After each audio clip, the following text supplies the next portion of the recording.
How would you like to achieve your first million? Today we're connecting with the founder of Autonomy, Colby Wegter. So Colby, tell us what are the 5 steps to make your first million? Welcome to Unstoppable Podcast with Harry Sardinas, inspiring conversations with influential millionaires, investors, thought leaders, entrepreneurs who are making a massive difference with their innovative products and services, and sharing the challenges and wisdom of how they sold their first million. Yeah, thanks for having me on, Harry. I'll be really brief with all of them because they're all a single through line essentially. But the first one I would say is build it around you, just because you don't want to build for a year, you want to build for 10 years at a minimum. And so if you build something you hate, don't do it, right? Make sure it fits your life instead of your business, taking over and you hate it. Second one I would say is just there always has to be an investment in terms of growth, right? So whether it's time, money, or both. So if you don't want to be forward facing, you need to be putting in a lot more money. Think of ads and those sorts of things. If you want to be more forward facing, it's your time to put yourself out there. Third one is I highly recommend putting yourself out there as the founder led. People want to work with people, not necessarily brands anymore. Trust is at an all-time low. And so you build trust by being your authentic self and putting yourself out there more. Elon Musk has way more followers than Twitter, as an example, right? Richard Branson has more followers than Virgin Atlantic. So these sorts of things. Fourth one, I'm just a big believer in less clients, more value, right? So you can sell a bunch of low ticket stuff and you can have a bunch of churn and all that sort of stuff. I'm really big on keeping clients for years. I come from the marketing background. And so keeping clients for 4 to 5 years was kind of my norm. And by doing that, you have to work not as hard for the dollar, a lot less convincing because they know, like, can trust you so long as you can deliver. And so I highly recommend that as a low stress business to get to 1 million. It's a very lucrative way to do it. And then the last one is just delegate as quickly as you can. Something I call the 5K mindset. It actually comes from Naval Ravikant, is basically whatever you are charging hourly. If you do that, or if you have an hourly value, whatever it is, you should minimum 5X it. I recommend you make it 5K or more if that's the level you're at. And anything below that, so long as you can afford to, you should be delegating that so you can get higher up the ladder quicker and in your zone of genius more often. So those would be my 5. Brilliant. And Kobe, I want to expand in one of them that people don't take seriously enough when entrepreneurs out there. I want to ask you what you think is the reason why. And it's about customer retention. Yeah. Mm-hmm. I think that my first property business, we managed to sell over 5 million. And I remember I have a tenant that paid me like £800 for 15 years. So you can multiply Exactly. how much this is per month. Yes. Yeah. And then this is 1 year. Now you multiply times 15. Yeah. Yep. I only acquired the client one time. Yeah. Yep. But when you deliver a good service and you keep your clients happy and you care about your client and like I tell you, a lot of people say out there, oh, all the clients should be treated the same. Well, sorry to break it down, but the clients that spend more with you, they have a special attention, right? Because that's what facilitates customer retention. So, Kobe, why, if this is key for business, and I'm glad that you shared that you have clients that you manage to retain for years, right? Mm-hmm. And these have been massive key in your success. That's why you're sharing the 5 steps. Why the rest of the people are not there? Why everybody's spending all the money trying to find strangers and trying to bring more strangers to the business and not taking care properly of the actual clients that they have? They already have the relationship. What do you think is the problem? Yeah, it's a really good question. I'm turning more and more into a loudspeaker for this because so many people you encounter, right, is like part of the reason I got out of agency work and now help marketing agency owners instead of just running one myself is because I had a bunch of conversations with these people, and all of them said their main problem was lead generation, which is code for I don't have predictable revenue, essentially, right? Which is code for I'm living in fear all the time. What if it all, Oh, yeah. what if it all falls apart? And then the other one is just that they felt like they were doing it alone, right? So that's kind of what forced me to kind of go into this. I had no intention necessarily of being a coach to other agency owners until it seems blatantly obvious it's what I need to do, because I personally burnt out. back in 2022 a couple of times, doing all of the things that these people are doing. I need more leads. I need more leads, which means more Mm-hmm. calls, more, Mm-hmm. more outreach, more expense, all this sort of stuff. And when I burnt out, I was like, I'm done with all of this. I was getting on 20 meetings a week minimum. And I was like, I can't do this anymore sustainably. I've already burnt out once and then I burnt out a second time and I was done with it. Right. So basically, I forced myself through that personal experience to how do I solve the problem without having to continue to contribute it to it, which is more calls, more calls, more calls, Mm-hmm. more convincing, more strangers, all this sort of stuff. Everybody hates it, right? If you like talking to strangers and convincing them, you're a rare breed and you should do that, right? But most people have a business to run and they don't want to do that all the time. And Mm-hmm. so I was one of those people, No one and want to do that. Yeah. yeah, I don't No I one. like talking to strangers. I don't like convincing them of anything. The value Look, should be obvious, right? the road is easy. Is easy. You know why we don't like to talk to strangers? Because it come from we are kids. You know, when we are kids, our parents are telling us all the time, "Don't talk to strangers. Talk to Yeah, strangers bad." exactly. You know, when we are Exactly. 3 years old, 5 years old, you know, so that is embedded in your unconscious mind. So everybody, right? So of course, nobody likes to talk to strangers. We have to train as an entrepreneur, and it's hard. Yeah.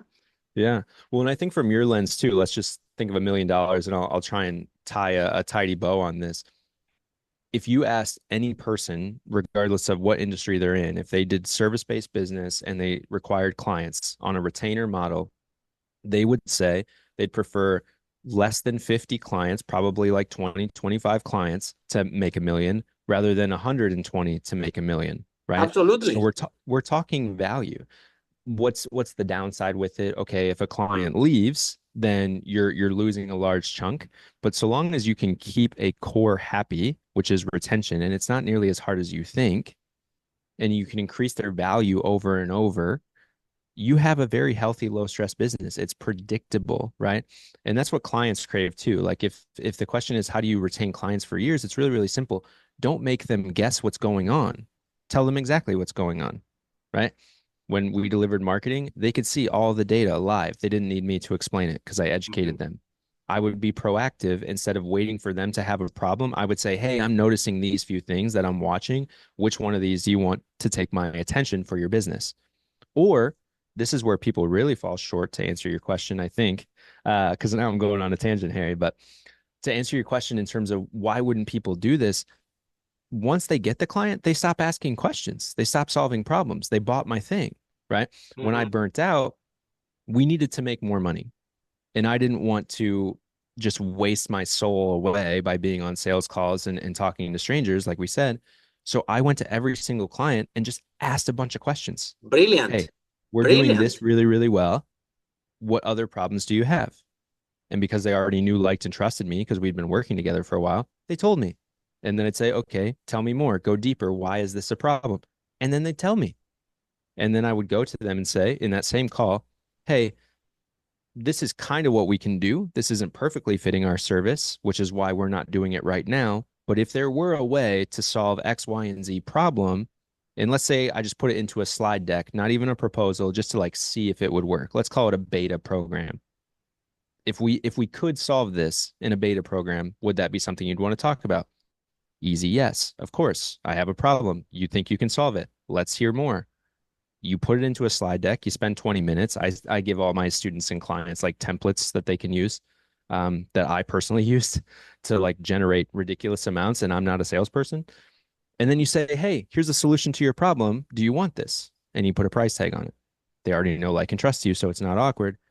50% of them say yes. You've now just increased the LTV without having to do work ahead of time, aside from 20 minutes to put the idea on a slide deck. And then you collect payment before you actually have to do the work. Mm-hmm. Absolutely. And they're already on a retainer model. And so you just increase their value. The last client I had right before I left the agency, and I'm still doing their contract work to this day, they were paying us around 4,500 a month. And Look at they that. had, yeah, and they had a problem. And so I said, can I put it into a slide deck as a beta program? I gave them the works. They wanted the works. They turned into a 15K per month client because I asked a question and put a slide deck together. Wow, that's amazing. That's Right. brilliant. Yeah. But like that, think of what that truly is in terms of math. If your average client value is 5,000 a month, we just turned one client into three. without having to do a high pressure sale. Absolutely. Right. Absolutely. So, anyways, I get passionate about it, but like that's an example. Like No, if no, you're no. not asking clients You should questions, because we because it's very important, and we have to stress this a lot because we really want to help the entrepreneurs here in this broadcast. We want all the entrepreneurs to be healthy, wealthy, and happy. And we find this a lot. And now people might think, well, no, but Colby's crazy, he's doing this thing. Well, let me tell you something.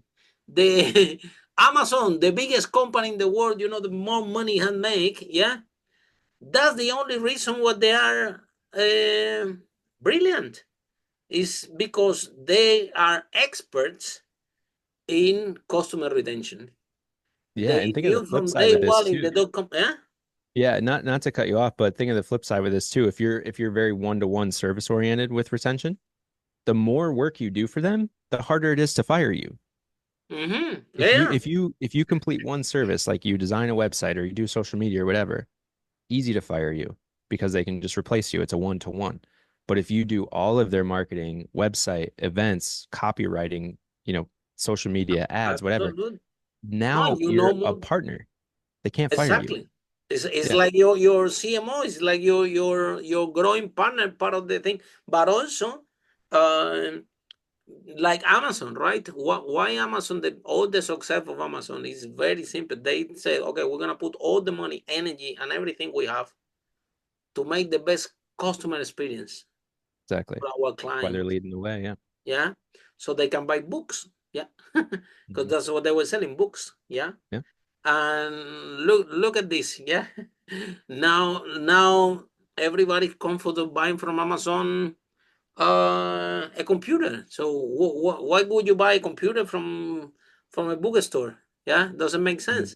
However, they um they understood in the .com, right, that when everybody was putting the money everywhere and everything, they understand, okay, we need to focus in customer retention, and we need to focus in have a great customer experience, because that's the other thing as well.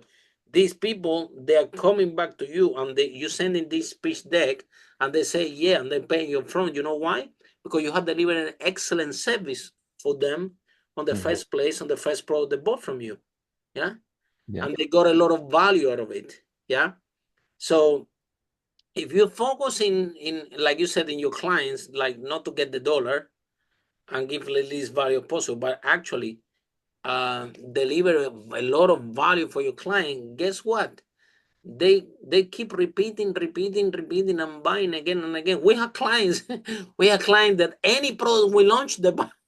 Exactly. Yeah, because they Anything that know we your put future. Harry, we have a group of people that anything that we create, we put it out there, they buy, Hmm. because they bought so many things from us during so many years, and they have a great experience, and they got a great value of everything that we have done, that that we launch it, and they just buy it, right? And this is, Yeah. but they know who's create. They already have we have the relationship with these people. Yeah.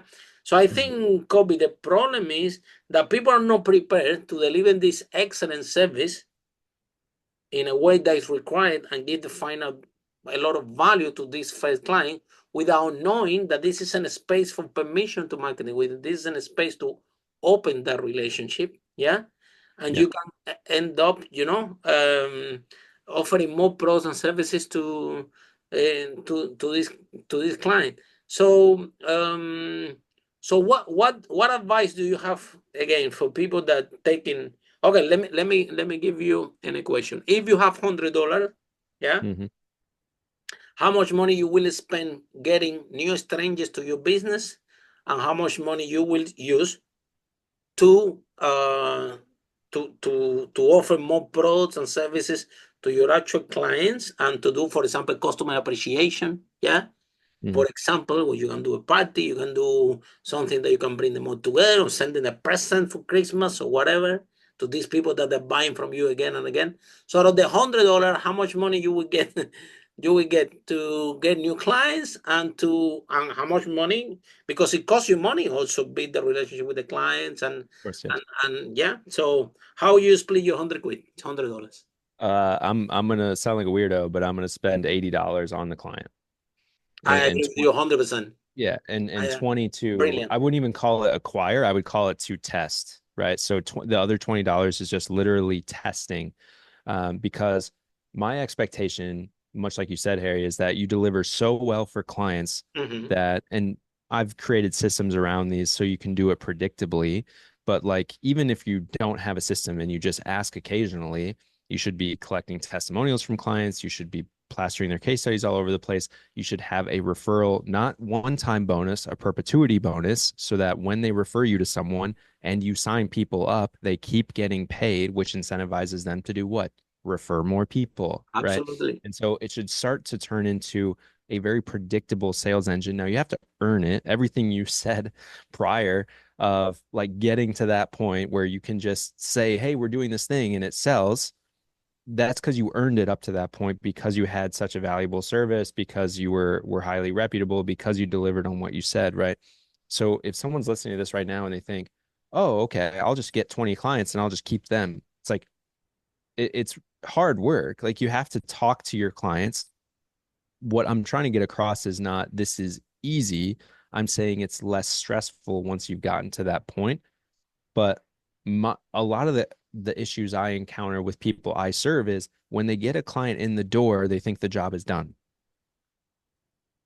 That is just the exact opposite in terms of the mindset I want them to Absolutely. adopt, Absolutely.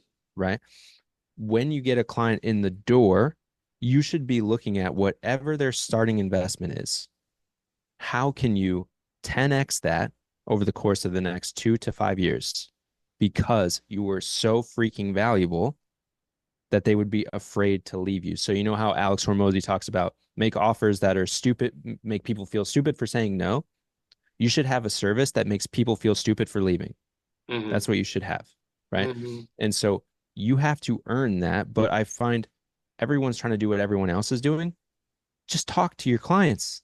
Just talk to them. What problems do they have? If you can solve their problems, there is no equation for that. It's conversational data, it's qualitative. If you can solve their problems, you will not be considered a marketing vendor or, a social media manager or whatever. Just trying You will to be help. considered a problem solver that Hmm. they want to keep, Yeah. right? Mhm. I'll tell you So, a story. yeah, please. I'll tell you a story. My first property business, my first business was a property business. Yeah. Mhm. And then I have the clients. Yeah.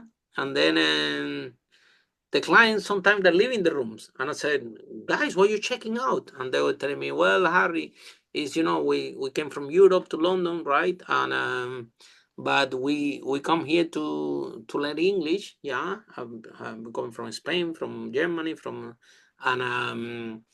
And we couldn't find an affordable school for learning English, so we pay a lot of money, and that's why all our money is gone now. Then we had to leave, and I'm like, man, these my tenants. I have loads of them. Talk about 177, a lot of them, and I'm like, man, these people they're leaving. My clients are leaving because they cannot find an English school to learn English properly. So you know what I did? I opened an English academy. I'm probably the only person in London that own an English school without speaking English. So, Yeah, and the people were telling me, "How are you crazy? You don't speak English. What are you doing opening an English school?" I said, "Look, you don't need to speak English to have an yeah, English school. You just need to have teachers that know how to do this." yeah. So I opened the English school, and then again, we going to the properties. It was amazing. Then the people that going there to the school, they didn't have place to live, so they were going to my houses. The people from the houses, they all went to my school. Most of them that needed English lessons, they Mhm. didn't look for another school. They already knew that since they arrived, we treat them well in the house. We keep the house clean. We deal with the things. They knew that we have a school. They knew that the price was okay. They didn't even look, and they stood in our school for the whole time that they stood in London. Yeah, and Yeah. after they went, And I asked them what happened, and they said, "Well, now we're living. Where you living now? You speak English? No, yeah, but we find challenge finding a job because we never work in London. We we come from abroad. Now we speak English, but it's difficult to find a job. Now I don't have. I want to stay, but my parents cannot pay anymore. So if I don't find a job, I need to leave. And they start to leave. I opened a career advice thing, and we were doing the CV for them. They were finding a job in a week, There you go. And then most of them were Spanish, and they told me, they told me that they want to eat the Spanish food. And then I opened a Spanish restaurant. It was a big disaster. I lost 200,000 pounds when I got there. But I was so crazy about my clients. What they really want, what problems Mhm. they have that I can solve. Yeah, and Yeah. this is I think the only thing that we do good is this thing. Even since the property business that is not operating anymore, we listen to our client and we offer. And now we have the coaching and consultancy business that we help startups owners, business owners, to grow the business. The same thing, right? We do workshops, we do a lot of products, and again, the same clients. They keep consuming the product. I think this is one of the things that I have done properly in my life at the entrepreneur. I think that's how I actually operate. And Yeah. but then Kobe, is not how people out there are doing. People are like crazy looking for strangers and strangers and strangers, and once they make the sales, that's it. They forget about the client, and they're leaving a lot of money on the table. Yeah. So, Yeah. I mean, how can you it's coach? How when people come to you, when you talk to your clients or the people that you coach and you mentor, and you say, "Look, we're gonna have a different approach here. We have to change the way that we do things. This is what I'm here." Yeah. Do you find it Mhm. resistant? The people find you strange what you're talking about. They don't want to go there. They say, "Well, nobody's doing this. What I should do it." Or people start like, well, actually makes sense what you're saying. Yeah. It's funny because I'm one of those people who I'm very open about. I like people problems. Most people don't, right? They want the system or they want the hack or whatever. And I just my personal career has been completely fortified by the more you invest in humans, the better off you are.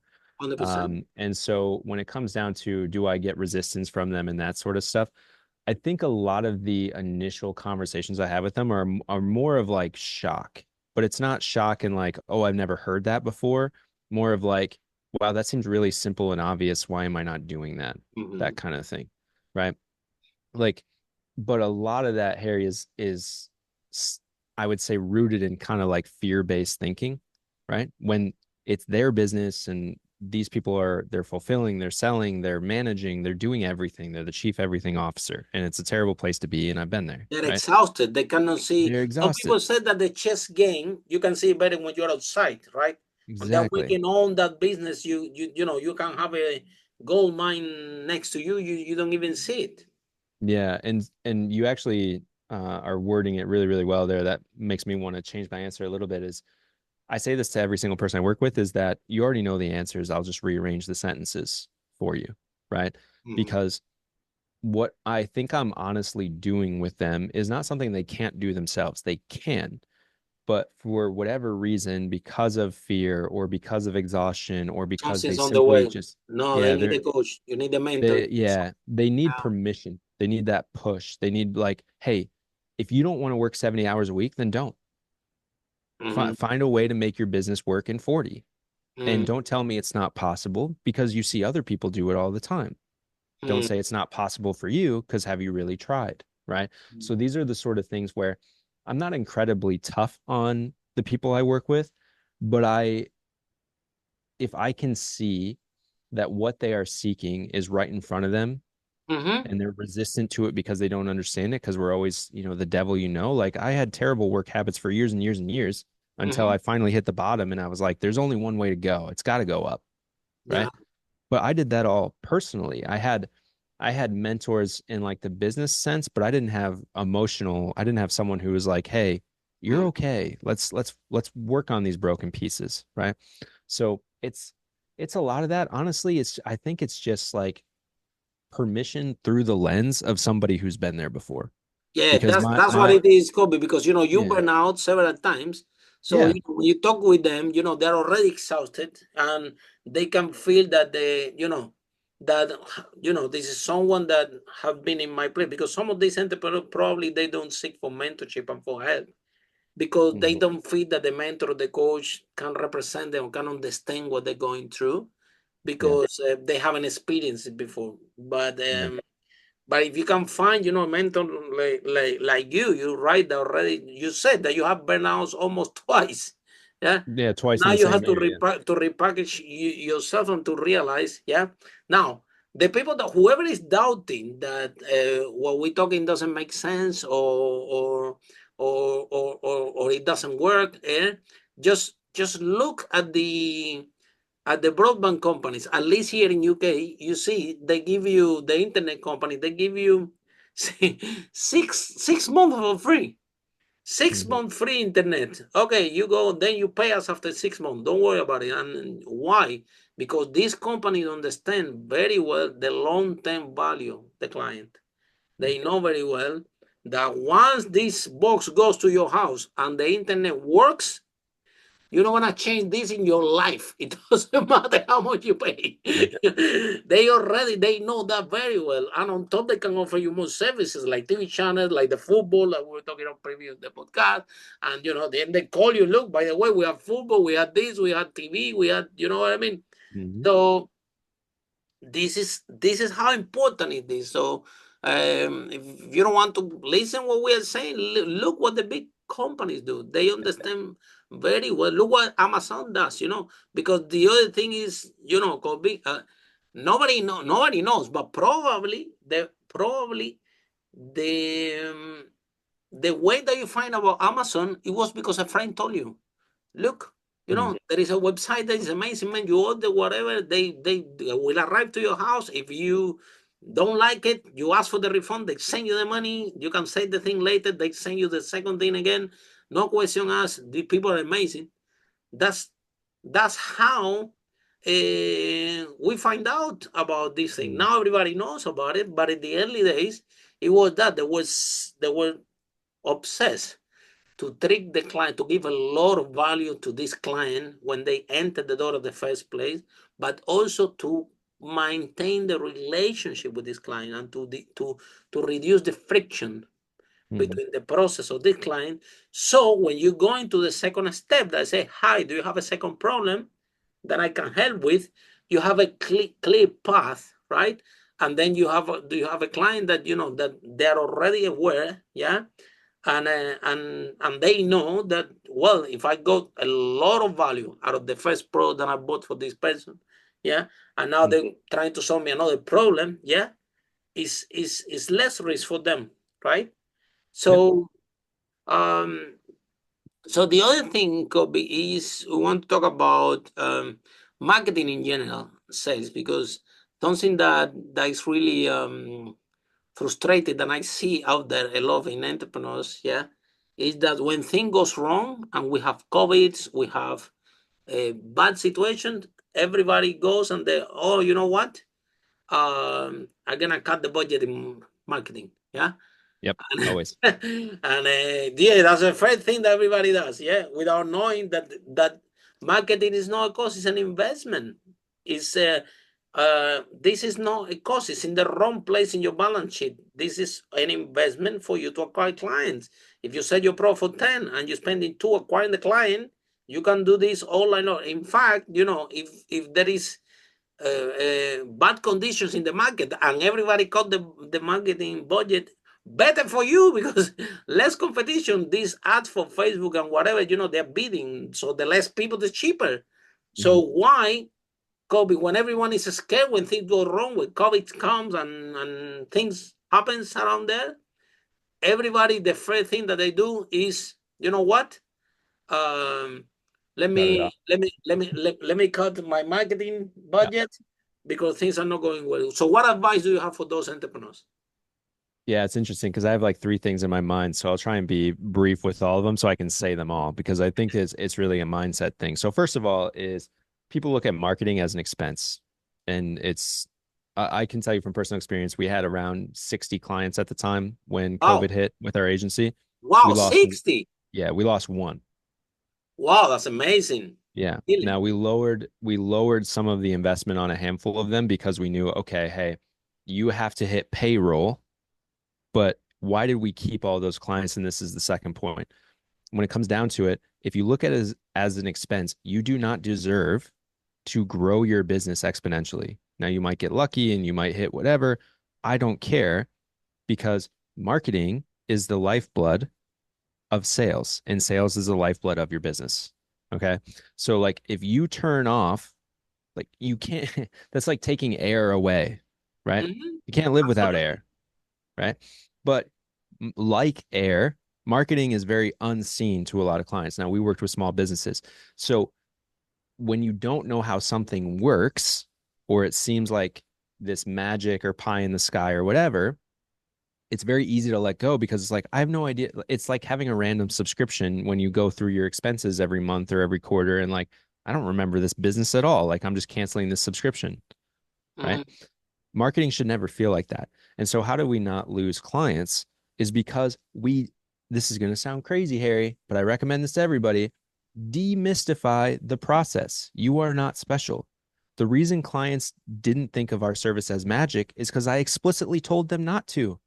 I said, everything I'm doing, you can do. Everything, right? Here's the problem. You don't have time to do it, and you don't have over 10,000 hours of mastery to do it well. Hmm. I am not a marketing agency. I'm a time saving agency. Do you want to save time to do what you need to do? Then you should not cut this because that is cutting the legs off your business. Okay, we get that. The other thing is when it comes down to it, if I'm not doing a good enough job, if you're not getting at least $2 for every dollar you invest with me, fire me. You just, when you walk into the room and say these things, now you better deliver. Like if you say fire me and you don't get 100%. Yeah, exactly. results, That's then they the should issue as fire well, you. because a lot of people promise and they don't deliver, right? Yeah. And it's the other side of this too is, if you can say those confident statements, first of all, you don't sound desperate. Like pretty much any sale I've ever made, part of that talk track, and I don't even do it intentionally. I'm just being authentic, is I'm like, hey, this thing's available to you, take it or leave it. If you want it, great. If you don't, no worries. Now you know about it. In almost every case, they say yes, because I'm not being like, can you take my thing? Please take it. I hope you take it. I don't care. Of course I want the sale, Mm. but I don't want to strong arm somebody, convince somebody. Like that's why I hate high pressure sales. It's pointless, right? Um, so you eliminate desperation, but the other side of it is if you think I'm insane or you think I'm overconfident. Now keep in mind I've had 1100 clients in my career. So this isn't really confidence brewed from I'm confident so much as just life experience has shown me this. But anyways, the other side is if you're at the early stages, if you haven't served 1100 clients and you're still in your first 100 or whatever, you're saying yes to pretty much anyone who's willing to pay you. And over 50% of those people are going to be terrible fits because you're desperate, right? This is the dollar running your life. You need to understand what is important and what is not. And that's where someone like me comes in because it's hard to do on your own. I certainly made every mistake along the way with Yeah. 1100 And it's clients, hard to right? say the client to know, and it's hard to fire a Yeah, exactly. client. Like I'm not trying to sound like way over the top here, but when you talk to over 1,000 people, you've talked to almost every personality under the sun in like a business to business environment, right? So like I've had clients swear to my face. I've had clients recommend me get fired. I've also never gotten a bad review because every Wow. single every single time I speak to this client, even if they're mad or having a bad day or whatever, I am always doing it from the logical point of view of did I deliver exactly what I said? Did I deliver it in the time I promised to deliver it? Do I have the documentation and data to support that? Then it's fine. They're having a bad day, right?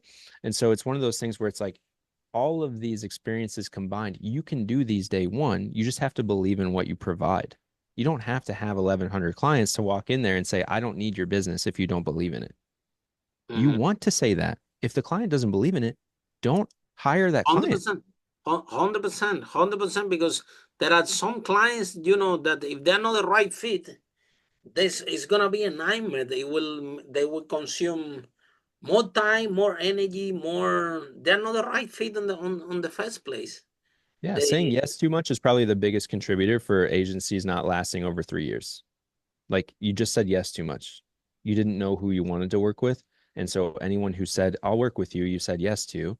And it turns out they're terrible people. They're high maintenance and low payers, but they're not terrible because they're terrible. They're terrible because this whole, I don't know if anyone's picked up on this, but the whole time you and I have been talking, if you want to know how to keep clients, be clear. Just clarity. That's all they want. Like results come after clarity, honestly. I've had campaigns that went terribly and I would still keep clients for 2 years, 3 years because I told them this isn't hitting my expectation. Here's what we're working on. Here's how we're trying to fix it. Here's blah, blah, blah, blah, blah. 100%. And they would stay a customer because they trusted that I was doing my best. Right. But if you're just selling whatever and you say yes to whatever, and not only do you not have clarity in You're your own selling life, things that they are not, no, we deliver this and that without, explaining, be honest, that this is a testing process, that you're gonna put something out there that, we're gonna hmm, test it and we're gonna improve based on the result that the data provide, correct? yeah, and just a final thing you've mentioned a lot with Amazon as an example. They started with books and now they're obviously a behemoth and all that sort of stuff. It's just this concept I've learned recently called land and expand. Right, I'm sure it's been around a long time, but you land on what you want to do. So what part of my five was like build the business around your life, not your life around the business. Land on what you're comfortable with. Right now, you'll make mistakes. I landed on I want to serve clients and then I got on 20 calls a week with clients and I hated it. So I had to make a change, right? But I landed on I control my schedule and I'm going to find a way to make money Mm-hmm. that suits my lifestyle to do that. And so from a business perspective, if you're trying to go from 0 to a million, land on what you do the best, right? And until you have 20, 30 customers, whatever, or if you're super high ticket, at least 10, then use their problems or their next issue or the next skill set you want to learn to expand. Hmm. But the reason you can sell anything you want now is because you landed. You have that landing, and now you can expand. If you try and expand day one, you're going to hate the business. You're going to burn out. You're going to stress out. You're going to say yes too much. It's the worst, right? Speaking from experience. So, like, if you land, another way to say is like the riches are in the niches. I don't necessarily agree with that. I think there's reason for that, but to me, just like land on what you like and care about and are good at. Yeah, and this is interesting because uh, there are sometimes I'm telling you because the story that I told you when I opened the restaurant, yeah, Yeah. after 2 years, yeah, it was a total disaster, loss of 200,000 and 2 years of my life, yeah, I'm going Yeah. Monday to Sunday to this place. Yeah, I land into this, but I was trying to do it to help my clients and things like that, but in the end of the day, it didn't work out. The numbers were not there. I didn't have enough clients just to fill a restaurant. It was not the same like the school that the school they go and learn every day. The restaurant they come and eat once a week. So I missed the calculation, but I realized, I learned in this business. I went through that, and after I closed it, what I realized is I had clarity what I didn't want. Yeah? I didn't want to be, and never in my life again, Monday to Sunday in a place that if I'm not there, it's gonna be difficult because we have to look after the clients, after the chef, after this, after that, and someone Yeah. doesn't come to work all the time, so you have to do what or whoever didn't come to work is supposed to do. And anyway, the point of the story is that as an entrepreneur is 100% what you said. You have to put yourself first and the business after. Yeah, Mhm. I interviewed in this podcast one entrepreneur. It was three businesses, was making $1 million in each business, and the guy was vomiting blood. And he told me, Harry, you know what? I'm running this business. This business not running me. And he took a flight and he went to Thailand. 1 year. I said, well done. And then guess what? When he came back, now he's fine. He's healthy and his business still around. You know what I mean?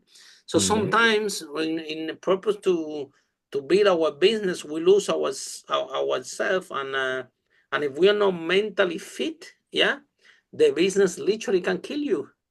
Because Yeah. there are people, there's so many. I knew this because of my first business. I remember all my clients want to talk to me.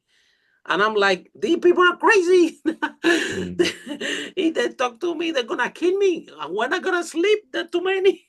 Yeah, exactly. No, want to speak with Harry. Everybody want to speak with Harry. I said, why? I'm telling to my manager, why they want to speak with me? It's because they want, I don't know, to pay less for the room. They want to leave early. I mean, a lot of things that they knew that Harry was on charge, and they speak with Harry. I can accommodate them and say, but I can't physically talk to them. I Mhm. can't. Otherwise, I'll spend the whole day on the phone, and I don't sleep.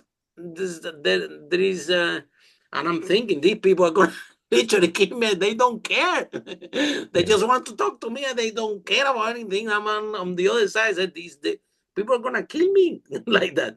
So the whole point is that you have to um, design processes and systems around, because otherwise it's exactly what you said, Kobe. When you burn out, all these negative emotions, that because you're tired, because you're working hard, it can Mhm. become, this negative emotion can become physical pain. You can end up with, cancer, heart attacks, you name it. And otherwise, what's the whole point to build the business in the first place? Yeah.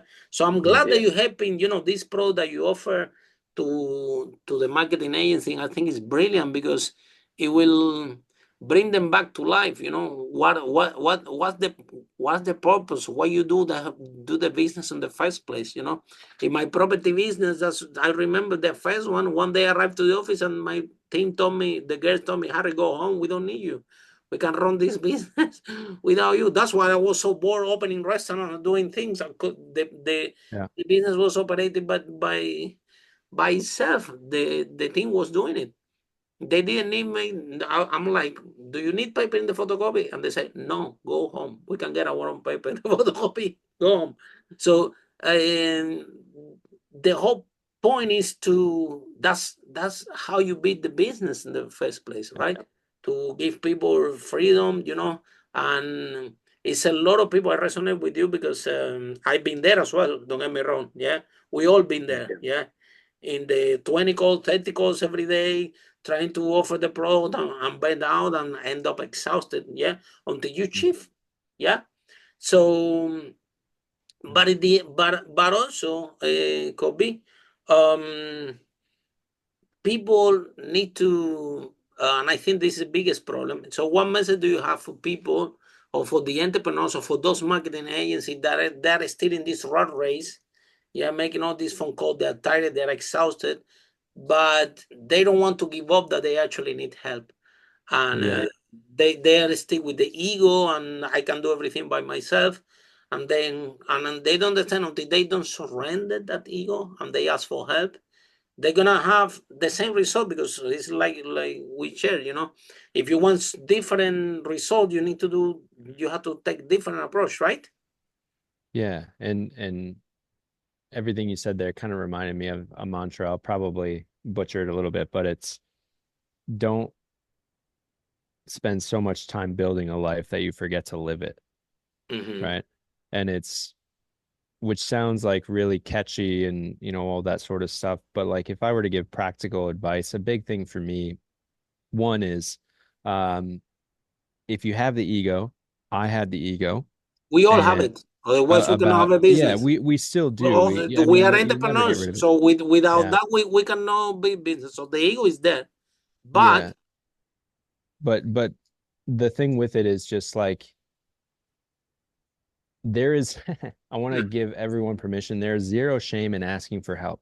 And I honestly believe if you can ask for help and it can be offered to you freely, that's amazing, right? But there is an element of it's you versus you. And so unless you feel a different type of pain, in many cases it's investment, right? If you sign up for something for free, you might go, you might not. If you invest your own time and money into something, you're going to make sure you see it through. My biggest recommendation on investment is get it into someone else who has been where you want to go and can help you get there faster with less stress. Like that was a huge game changer. I had zero intention of getting a mentor in 2023 after I burnt out twice in 2022.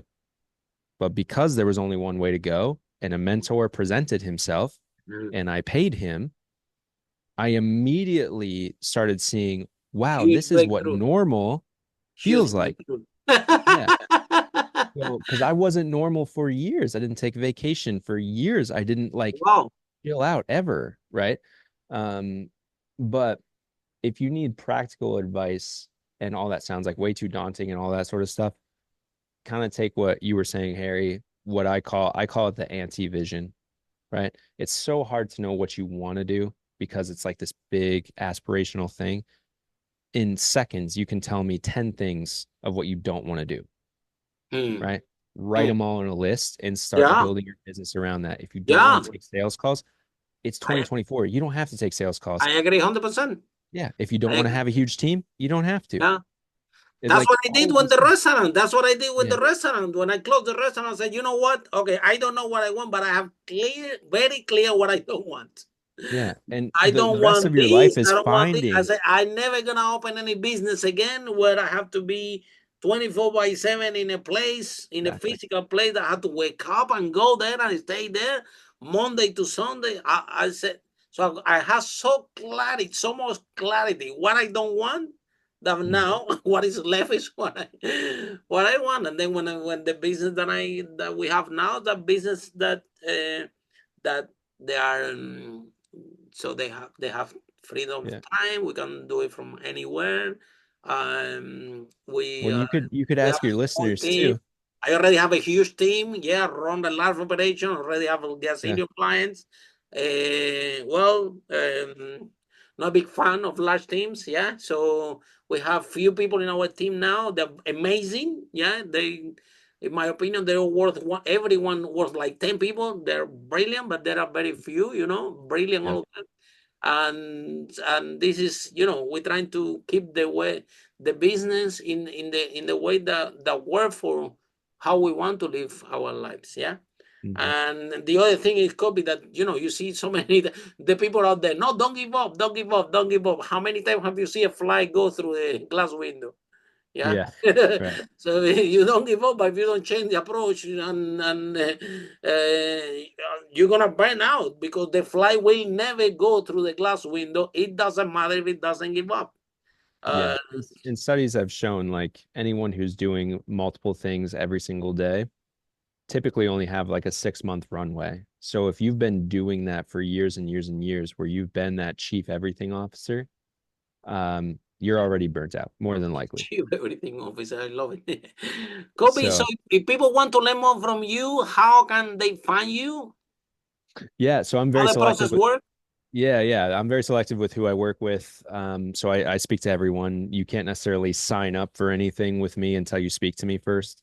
But the website would be autonomyagency.com with the sole purpose of helping 6-figure marketing agency owners get to 7 figures in a less stressful way. So, Wow. um, yeah, so that is working one-on-one with me, and they can find all the information there. And yeah, I welcome any conversation. I enjoy speaking with people such as yourself, Harry, or any, Thank whether you. you're, yeah. So Me this was too. great, and You I'm made so my honored day to have been today. on. You're very Yeah. clever. Well done. Appreciate you. But yeah, autonomyagency.com. If you are a marketing agency owner and you feel like you're going alone, or you could just use an extra set of hands to get there quicker, then check it out. Yeah. Thank you so much, Kobe, for your time and for the broadcast. I really appreciate it. And for all of you follow us